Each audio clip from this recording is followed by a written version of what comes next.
আসসালামু আলাইকুম। টয়লেটে বসে আপনার কোষ্ঠকাঠিন্য সমস্যা আছে কিনা বা আপনার টয়লেটের কোনো সমস্যা আছে কিনা, আপনার প্রস্রাবের ক্ষেত্রে কোনো প্রবলেম হয় কিনা, আজকে সেই বিষয় নিয়ে আলোচনা করব। যে জিনিসগুলো আপনি জানলে আপনি নিজেই বুঝতে পারবেন যে আসলে আপনার শরীরের ভিতরে কি ঘটছে বা কি সমস্যা আপনার ভিতরে থাকতে পারে। প্রথমে হচ্ছে, যদি আপনার টয়লেটটা কোনো রকমের কালো বা গাঢ় কালো রঙের হয়ে থাকে, তাহলে এক্ষেত্রে আপনার এখনই সচেতন হওয়া প্রয়োজন। কারণ যদি আপনার টয়লেটের রঙটা যদি কালো বা গাঢ় লাল রঙের হয়, এর মানে হচ্ছে আপনার শরীরের ভিতরে কোনো ইন্টারনাল ব্লিডিং হচ্ছে, অথবা আপনার খাদ্যনালীতে বা আপনার হজম প্রক্রিয়ায় কোনো ব্লিডিংয়ের সমস্যার কারণে আপনার এই মলের রঙটা কালো অথবা লাল হচ্ছে। তো এই জন্য আপনার এখনই সচেতন হওয়া প্রয়োজন।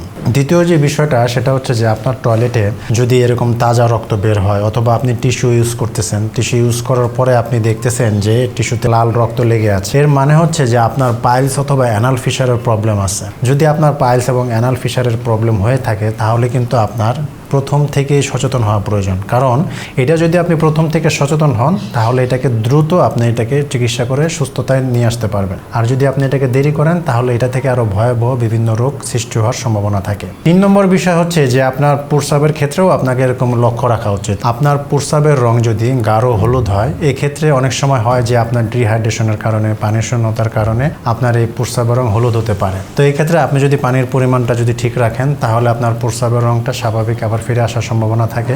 অনেক ক্ষেত্রে হয় কি, আপনার দেখা গেছে জন্ডিসের প্রবলেমে থাকলে বা লিভারে কোনো প্রবলেম থাকলেও কিন্তু আপনার প্রস্রাবের কালারের বিভিন্ন সমস্যা হয়ে থাকে। তো এই ক্ষেত্রে আপনারা পানিটা ঠিকমতো পান করুন, অথবা যদি বেশি ক্রিটিক্যাল কোনো সিচুয়েশন হয়, তাহলে বিশেষজ্ঞের পরামর্শ নেওয়ার চেষ্টা করুন। এরপরে আমি যে বিষয়টা বলবো, সেটা হচ্ছে যে যদি প্রস্রাব করতে গিয়ে আপনি দেখেন যে আপনার প্রস্রাবের ভিতরে বেশি ফেনা হচ্ছে, ফেনার পরিমাণটা অতিরিক্ত দেখা যাচ্ছে, তাহলে কিন্তু বুঝতে হবে যে আপনার কিডনিতে কোনো ইনফেকশন আছে। এই ক্ষেত্রে আপনি একজন বিশেষজ্ঞ ইউরোলজিস্টের কাছে যেয়ে আপনি আপনার এই সমস্যাটাকে নিয়ে আপনি সমাধান করার চেষ্টা করতে পারেন। এরপরের বিষয় হচ্ছে যে যাদের বারবার প্রস্রাবের বেগ আসে, প্রস্রাবের বেগের কারণে অনেক সময় তার ঘুমের সমস্যা হচ্ছে, বারবার ঘুম ভেঙে যাচ্ছে, তো এই সমস্যা যদি আপনার ভিতরে থাকে, তাহলে বুঝতে হবে যে ডায়াবেটিস হওয়ার সম্ভাবনা আপনার ভিতরে থাকতে পারে। তো এটাকেও আপনি অবহেলা না করে আপনি এটাকে দ্রুত যদি একটা সমাধানে নিয়ে আসতে চান, তাহলে অবশ্যই একজন বিশেষজ্ঞের সাথে পরামর্শ করার চেষ্টা করুন। সবার শেষে যে বিষয়টা আলোচনা করবো, এটা সবচেয়ে বেশি গুরুত্বপূর্ণ, সেটা হচ্ছে যে আপনার যদি টয়লেট ঠিক মতো না হয়, আপনার টয়লেট যদি সপ্তাহে 2 থেকে 3 বারের কম হয়, তাহলে কিন্তু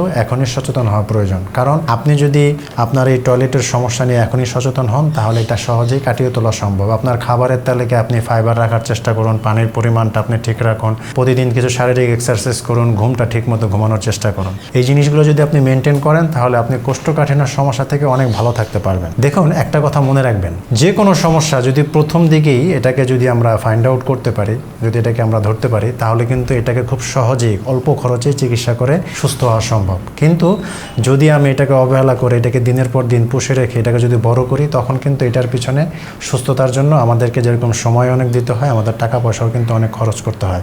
তাই এই বিষয়গুলো আপনাদের সচেতন হওয়া প্রয়োজন।